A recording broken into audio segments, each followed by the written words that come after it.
Hi, I'm Patience from the Grates, and you're listening to Torrent This with Dando, who is pretty bloody good at his job. And now I am joined on the line by one of the most charismatic frontwomen in rock music today. Her band's latest album, titled Secret Rituals, debuted at number 11 on the ARIA charts, and tonight they'll be taking the stage at the Bended Elbow.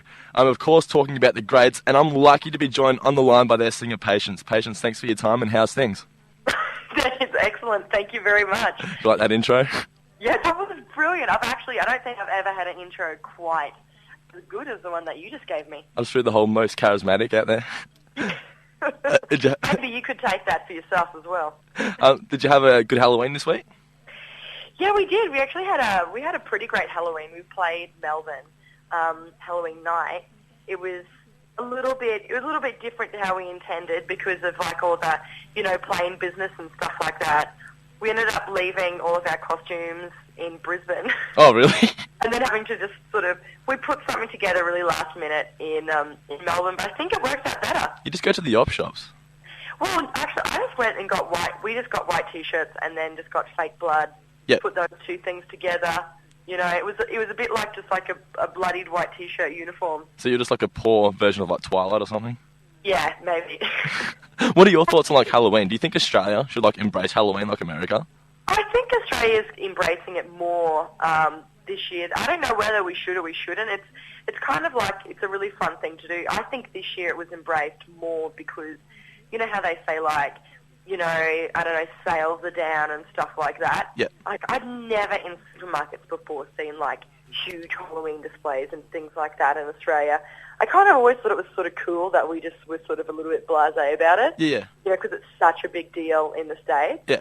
But this year, I definitely noticed that there were heaps of displays in the supermarkets and things like that. So I was like, yeah, guess who wants to sell more chocolate and candy? Yeah, I see the supermarkets. They're already throwing Christmas stuff out as well. Yeah, it was a bit of a combo, Halloween, Christmas combo. But it was, but at the same time, it's also, my parents really get into it, and I've always, not always, but the last 5 or 6 years, my mum's gotten into it really big. Okay. She's I remember being a little kid and walking the streets with my mum and knocking on doors and nobody having candy. Yeah, and they just tell you to go away. Yeah, she's just super, super eager for Halloween. So I guess in some ways for her, I'm pro it because it's her favourite holiday. On an entirely different topic, how's the current tour going?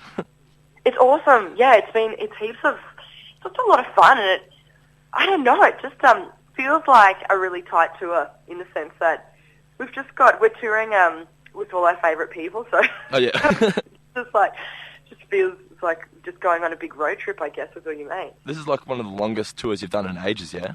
Yeah, it's like the longest tour we've done by one venue, but it's just the longest tour we've done in a couple of years.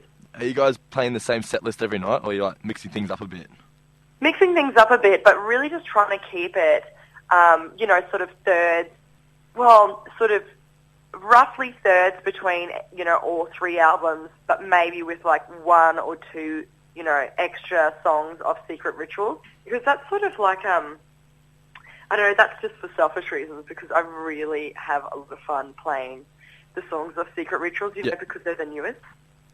Please tell me you play The Night Won't Start Without Us and With You, because I'll be so happy if you do. I love those songs. Dude, I love those songs. Well, absolutely. Yeah, Really? Man, we've been practicing. Those two in particular, those were the songs that actually they're sorting out the real great fans from, just some people that are interested, because the real ones know the words to both of those two songs, because I think they're a little bit further down the album. Yeah. Non-singles. They're non-singles. No. But we're definitely playing them, but I'll make sure that we play them both. Yeah, sweet. I was absolutely pumping The Night Won't Start Without Us on the way to the station before.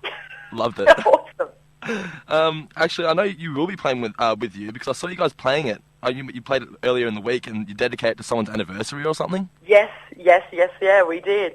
It was really funny. We dedicated it to I was just like, I don't know who's a couple, but then they, two guys were down the front who've been going out, and they were like, we've been going out for a year, please dedicate it to us, and I was like, sure thing. Yeah, I thought I misread that when it said, because a guy's like, yeah, my boyfriend, and I was like, maybe he meant his girlfriend. No, it was two guys. No, okay. No, it was definitely two guys who were very, very much in love. That's all that matters then. I'll dedicate it to you and your boyfriend as well. Oh, sweet, thank you. How'd you know? I'm joking. Just a guess. How much crowd interaction is there at your gigs? Because I've never been to one of your gigs, so I'm stoked for tonight. Oh, well, it really depends on the crowd. So far, every single crowd on the tour have been.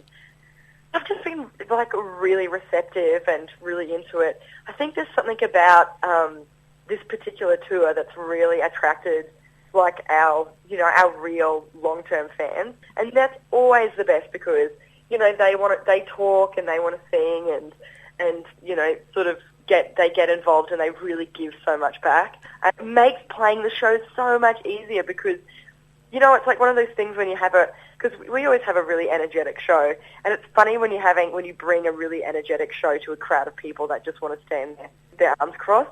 It's like a weird, it's like sometimes it feels like I have to break through a wall and just penetrate something in the crowd to loosen them up and get it going. And when you come out to a really receptive crowd, it energizes me. I feel so energetic. I think it all comes down to whatever the crowd wants to do. You guys are like wild animals to me when I get on stage. Yeah. I have no idea how you're going to react. Well, from what I've read online, it looks like you really must take a lot of time to meet and greet with fans at your show. Is that true? Oh, we do. We definitely do bits and pieces. Before and after. I think it's just a little bit of luck, maybe on some fans, but I make an effort to go out, but I don't go out straight away. So I guess that's the tip. Yeah, you'd get destroyed. I'd be mobbed. Yeah, I was going to say. I'm right in the band room and I drink a beer and then I go out after it's sort of died down a bit, and I see if there's normally there's five or six people that are just still hanging out being diehards. I'm like, yeah, they deserve a photo. I'll find some stuff, and that's rad. Now, Alana isn't in the band anymore, so where'd you guys find Ben and Miranda? Well, actually, Miranda's not on tour with us. Oh, really? We're just we've gone back to being a three-piece, which is awesome, and we haven't done that since before our first album came out, and I'm loving it. In some ways, I wish we would have done it earlier. It's just fun. It's like on stage, I feel like it's just being something special about a three-piece, because I think there's just no fat, if you know what I mean. Everything's essential, and there's something about there being, what's on stage is having it be, the essential part of what makes up the band that makes it somehow even more intense and fun. And so it's just the three of us, and we found, somebody said, our friend Ben, he's a drummer and he's really good. And we were like, he's really good. I bet your friend's a really good drummer. Yeah.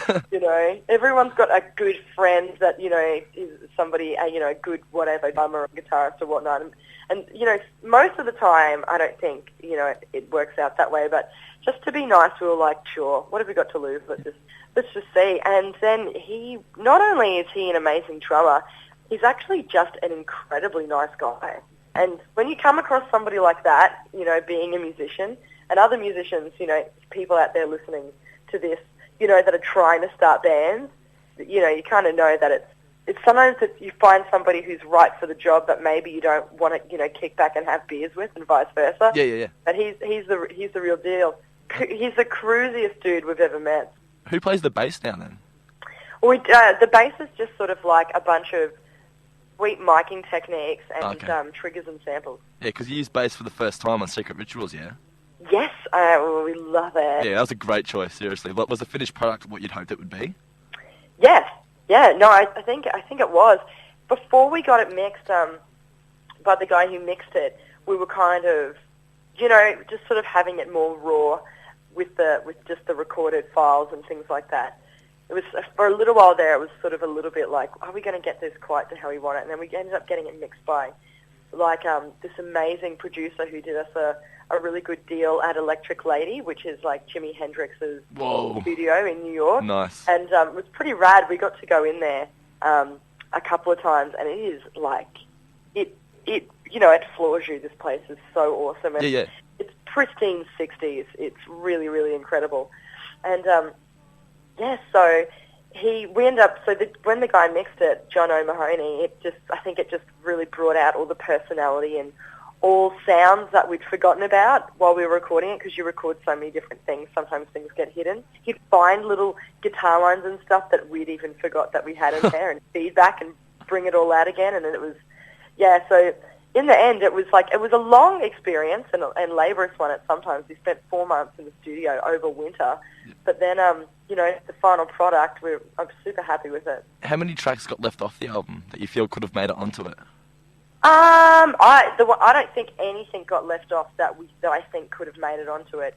The tracks that we left off are definitely off for a reason. Oh, really? Yeah, there was no argument. They just weren't, they just either weren't as interesting or as, at the end of the day, just, you didn't like, as not as likable, I guess. So it wasn't too hard. I think the tracks, every song in the album, I think, kind of speaks for itself. And the ones that weren't speaking, it was just like, all right, yeah, who cares? Well, you guys were in the States for 2 years, weren't you?